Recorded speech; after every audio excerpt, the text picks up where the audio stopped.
বন্ধুরা আমার নাম হলো এনি। আমি এমন পৃথিবীতে বাস করি যেখানে মানুষ চুলকম লোকদেরকে সম্মান করে। আর এই জন্য একটি ছেলে তার চুল কাটতেছিল। এই ও আমাদের নিয়ম ভেঙেছে, ওকে কঠোর শাস্তি দিতে হবে। নিয়ে আসো প্লিজ, আমাকে ছেড়ে দাও। এখানে যাদের বড় চুল হয় তারা কখনো চাকরি করতে পারে না। আরে যদি আমাদের চুল ছোট হতো তাহলে আমাদের সাথে এরকম কেউ করতো না। শুনুন, আপনাদের ভিতর চুলের প্রতিযোগিতা হবে, যার চুল সবচেয়ে বেশি পড়বে সে উইনার হবে। এই কথা শুনে আমরা দুজন প্রতিযোগিতায় অংশগ্রহণ করি। আমাদের প্রতিযোগিতায় আপনাদের স্বাগত। এই হলো আমাদের প্রথম ম্যান এনি। আমি আপনাদের বলবো কিভাবে সহজে আপনারা সবাই টাক হতে পারবেন। আমরা যদি রাত জেগে থাকি তাহলে আমাদের মাথার মস্তিষ্ক শুকিয়ে যাবে, আর এর ফলে আস্তে আস্তে মাথা সব চুল উঠে যাবে। এনি স্বাগতম, আপনি তো 520টা চুল ফলাতে পারছেন। এবার আমাদের ভিতর দ্বিতীয় ম্যানকে ডেকে নিব। আমি তো আমার চুলকে হিট দেই, সাথে সাথে শ্যাম্পু দিয়েও ধোই, আর এই কারণে আমাদের চুল অনেক পুষ্টি পায় আর মরাকোষের চুলগুলো সব পড়ে যায়। রিয়া, তুমি তো 300টা চুল ফলাতে পারছো, এই জন্য আমাদের প্রথম উইনার হলো এনি। আরে এটা কিভাবে হলো? নেক্সট পার্ট দেখার জন্য ভিডিওতে লাইক করে কমেন্ট করো। আরে হাসান দেখ, ওর সাথে একটা বাচ্চা আছে আর তুই ওকে প্রপোজ করতে যাইতেছিস। আরে তুমি কিরকমের মানুষ, ছোট বাচ্চাকে ছেড়ে কোথায় চলে গেছো? মনে হয় ওর স্বামী ওকে ছেড়ে দিয়েছে, বেচারা অনেক কষ্টতেই আছে। আমাকে ওকে সাহায্য করতে হবে। লিমন তুমি কান্না করো না, আমার বাবা এসে তোমাকে অনেকগুলো আইসক্রিম কিনে দেবে। এই বাচ্চা ছেলেদের এভাবে শান্ত করে না। এই বাবু এদিকে দেখো, দেখো আমি কি সুন্দর ড্যান্স করতেছি। ওয়াও, আঙ্কেল তো অনেক সুন্দরভাবে ডান্স করতেছে। এই তুমি সরো, আমি আর লিমন আগে যাই, আমার তো অনেক বেশি খিদে লেগেছে। আচ্ছা, আমি তোমার জন্য বাইরে থেকে খাবার অর্ডার করে নিয়ে আসতেছি। এই না, বাচ্চাদের জন্য বাইরের খাবার একদমই ভালো না। আমি বাসায় বসে ওর জন্য খাবার তৈরি করব। এই নাও, খাবার তৈরি করা হয়ে গেছে। এটাও কি খাবার তৈরি করছে? আমি তো কিছুই বুঝতে পারতাছি না। আরে আমি এটা কি করে দিলাম? আঙ্কেল খাবার বানাতে পারে না, তাহলে বকবক করলো কেন? আমার বাইরে কিছু কাজ আছে, আমি গেলাম। আরে আরে, আমার মানি ব্যাগটা তো খুঁজে পাইতেছি না। আরে আমি এটা কি দেখলাম? লিমনকে তো তার মামা নিয়ে যাইতেছে। এই সরো, তোমার বোন আমার সাথে থাকতে অনেক ভালোবাসে, লিমনকে আমাদের কাছে দিয়ে দাও। আরে তুমি কি বলতেছো? লিমন তো আমার ভাই সন্তান। এবার ভিডিওতে লাইক করে পার্টুর জন্য কমেন্ট করো। প্লিজ সাহেব, আমাকে কিছু টাকা দেন। এই ভিখারি সর আমার সামনে থেকে। সাহেব প্লিজ আমাকে কিছু ভিক্ষা দেন, আমি 2 দিন ধরে কিছুই খাইনি। আরে এও চলে গেল।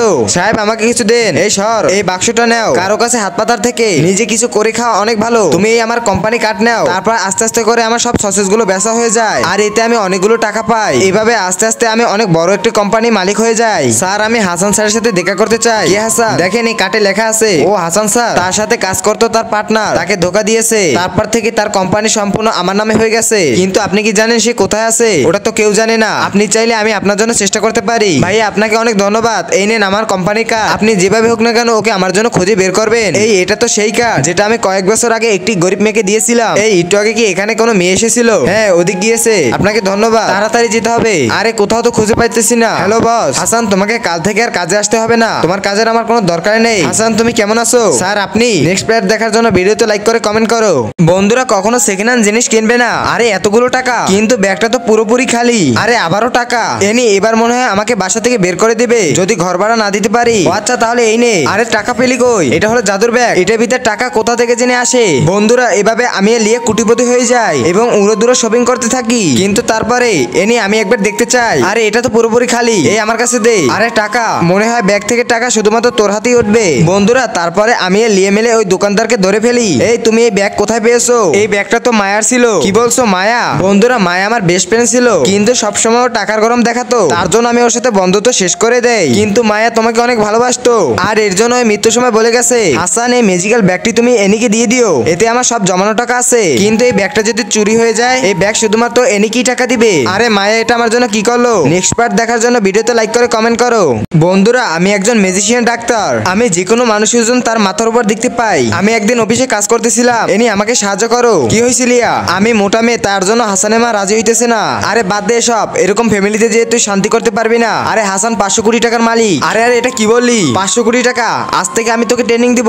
বন্ধুরা তারপর থেকে লিয়াকে আমি ব্যায়াম করাতে থাকি, তার পাশাপাশি ওকে দৌড়তেও নিয়ে যাই। লিয়া তুমি পারবে, আরো জোরে মারো, এই তো হইতেছে। বন্ধুরা এরকম 6 মাস ট্রেনিং করে আমার কোনো লাভই হয় না। আরে এনি আমার ওজন তো আগের মতনই আছে। হ্যাঁ বিষয়টা অনেক চিন্তার, দাঁড়াও আমি দেখতেছি। আরে এটা কি? এটা তো ম্যাজিক্যাল ট্রি, এটা যার ঘরে থাকে তার ওজন কখনো কমে না। আরে এখানে তো লাল জাদু করে চিহ্ন। নেলিয়া এবার তুই তোর ওজন চেক কর। হ্যাঁ নি এবার আমার ওজন ঠিক আছে। এই তুই আমাকে ছেড়ে কোথাও যেতে পারবি না, নে এটা খা। আরে তুমি কে? আমি তোর সাথে মোটা মাইন্ড, আমি তোকে ছেড়ে কোথাও যেতে চাই না। প্লিজ লিয়া তুই আমাকে ছেড়ে কোথাও যাস না, আমরা আবারও আগের মতন থাকতে চাই। আরে শয়তান মাইন্ড এই নে, যাই ঘর থেকে বের হয়ে যা। বন্ধুরা তোমরা কি পার্ট 2 দেখতে চাও? তাহলে ভিডিওতে লাইক করে কমেন্ট করো।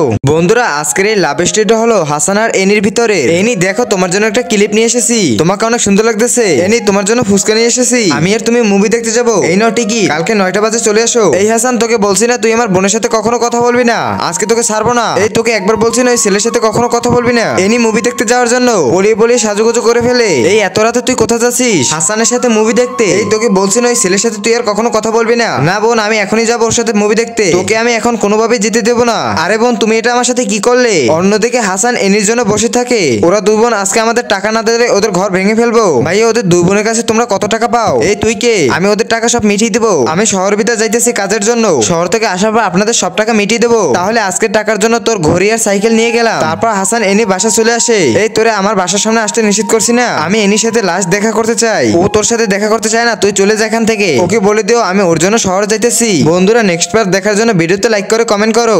লিয়ান, টুনির নতুন টিচার কখন আসবে? আমি এর এই টুনিকে সামলে রাখতে পারতেছি না, আমাকে অনেক বিরক্ত করতেছে। এনি ম্যাম, আমি চলে এসেছি। আমি হলাম টুনির নতুন শিক্ষক। আরে এ কে? এ তো আমার অফিস বস, মনে হয় আমাকে চিনতে পারেনি। হাই, আমার নাম হাসান। হাই, আমি হলাম টুনির খালা। আপনি কোনো চিন্তা করবেন না, আমি টুনির প্রত্যেকটা বই ওকে ভালোভাবে বুঝিয়ে দেবো। মনে হয় সে আমাকে চিনতে পারেনি। বন্ধুরা, তারপরের দিন যখন আমি শপে যাই, এই তুমি অফিস টাইমে দেরি করে আসতেছো কেন? তোমার এই মাসে বেতন কেটে নেওয়া হবে। মনে হয় আমি বেঁচে গেছি, না হলে তো আজকে আমাকে ছাড়তোই না। তাহলে তো আমাকে বসকে হুঁশিয়ে শিখে দিতে হবে। এই আপনি কেন কাজের সময় মোবাইল চাপতেছেন? আপনার এই মাসের বেতন কেটে নেওয়া হবে। আচ্ছা সরি নেন, এবার ওর মতন করে নেচে দেখান। হ্যাঁ, আমি নাচতেছি। ওয়াও, আঙ্কেল তো অনেক সুন্দরভাবে নাচতেছে। এনি ফাইলগুলো সব স্যারের হোয়াটসঅ্যাপে পাঠিয়ে দাও। আচ্ছা ঠিক আছে, ফাইলগুলো আমি এখনই স্যারকে পাঠিয়ে দিতেছি। বন্ধুরা, ভুল করে আমি ফাইল পাঠানোর বদলে স্যারের সেই নাচা ভিডিওটা পাঠিয়ে দেই। এখন কি হবে? হাই হাই, স্যার তো এদিকে আসতেছে। বন্ধুরা, তাড়াতাড়ি করে আমি বেঞ্চের নিচে লুকিয়ে থাকি। এই পলি কোনো লাভ নেই, বেরিয়ে আসো। স্যার, আমার কোনো দোষ নেই। লি আপনাকে বলেনি যে আমি টুনির আপন খালা? হ্যাঁ, তুমি ভয় পেও না, এসব আমি আগে থেকে জানি। নেক্সট পার্ট দেখার জন্য ভিডিওতে লাইক করে কমেন্ট করো।